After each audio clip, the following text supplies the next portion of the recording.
उत्तराखंड आपदा में राहत और बचाव कार्य जारी है। सरकार के कैबिनेट मंत्री मदन कौशिक ने कहा कि विपरीत परिस्थितियों के चलते कुंभ के समय लग रहा है। कुंभ, कोरोना और आई हुई आपदा समेत सरकार के सामने कई चुनौती हैं, पर सरकार इनसे निपटने में सक्षम है। और गैरसैंण में बजट सत्र को लेकर उन्होंने कहा कि उनकी सरकार का शुरू से ही पहाड़ों में विकास करना प्राथमिकता रही है। सरकार के कैबिनेट मंत्री मदन कौशिक हमारे साथ है। सर, जिस तरह राष्ट्रीय आपदा आई, अभी भी लोग अपने अपनों का इंतजार कर रहे हैं, कब तक उम्मीद है काम पूरा होने की? देखिए, चूंकि विषम परिस्थिति रहती है इस तरह की आपदा में, और इस समय आप देखेंगे कि लगभग एनडीआरएफ, एसडीआरएफ, आईटीबीपी, सेना, ये सब लोग पूरी तरह लगे हुए हैं और हजारों की संख्या में इस समय काम कर रहे हैं। लेकिन चूंकि वहाँ की परिस्थिति के हिसाब से काम करने में जो कठिनाई आ रही होंगी, उस सब को भी फेस करना पड़ रहा है। लेकिन उम्मीद है कि जल्दी ही इस पर एक जो जरूरी है उसको पूरा कर लिया जाएगा। एक तरफ उत्तराखंड में आपदा, दूसरी तरफ कुंभ, लगता है सरकार के लिए एक बड़ी चुनौती है। देखिए, चुनौती तो रहती है, कुंभ है, आपदा भी है, कोविड भी है, ये सारी चुनौती है, लेकिन इस चुनौती के बीच में ही सारे काम करने की बात है।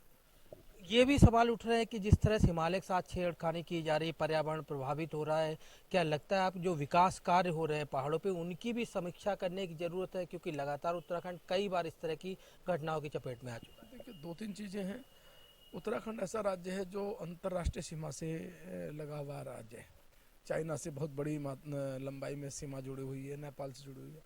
एक तरफ हम लोग चर्चा करते हैं कि चाइना सीमा तक सड़क भी बना ली है, रेलवे भी आ गई है। दूसरी तरफ हम लोग अपनी सीमा को लेकर और कहीं ना कहीं रहता है कि वहाँ भी सड़क पहुँचे, पलायन भी रुके, हम मजबूती के साथ सामरिक महत्व की सारी चीज़ें पूरी करें, वहाँ खड़े रहें। ये सब चुनौती है। तो इन चुनौती के बीच में से दोनों चीज़ों में सामंजस्य बिठाकर काम करने की आवश्यकता रहती है। पर्यावरण की रक्षा भी ठीक से हो जाए, जो उत्तराखंड राज्य भली भांति कर रहा है। पूरे राज्य में 71% हमारे पास ग्लेशियर है, नदी है, वन है। 29% में हमारा सारी चीज़ें, खेती भी है, रहने के लिए कस्बे भी हैं, गांव भी है, शहर भी है, सब उसी में है। तो इस प्रकार से 71% जो वन या पर्यावरण की दृष्टि से महत्वपूर्ण हमारे ग्लेशियर, नदी और नाले, उनकी रक्षा करने के लिए भी उत्तराखंड राज्य कटिबद्ध है, प्रतिबद्ध है।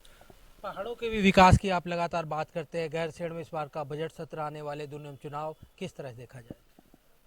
हम लोगों ने गैरसैंण जो एक लोगों की भावना थी और हमारी सरकार का मैनिफेस्टो भी था, एजेंडा भी था, उसके अनुरूप हमने इसको ग्रीष्मकालीन राजधानी घोषित कर दिया है।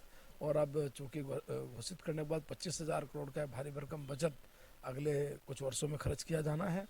और इसके साथ साथ जो एक हमारा पूरा सत्र, खासतौर पर बजट सत्र, वो ग्रीष्मकालीन राजधानी में होना है। तो इसकी पूरी तैयारी हमारी है। Thank you. तो ये थे मदन कौशिक, जो साफ तौर पर कह रहे थे कि विपरीत परिस्थितियां होती है, चुनौतियां सरकार के सामने जरूर होती है, लेकिन लगातार उनसे लड़ने की कोशिश की जा रही है। कैमरामैन दीपक शर्मा के साथ अमित दुबे, के न्यूज, दिल्ली।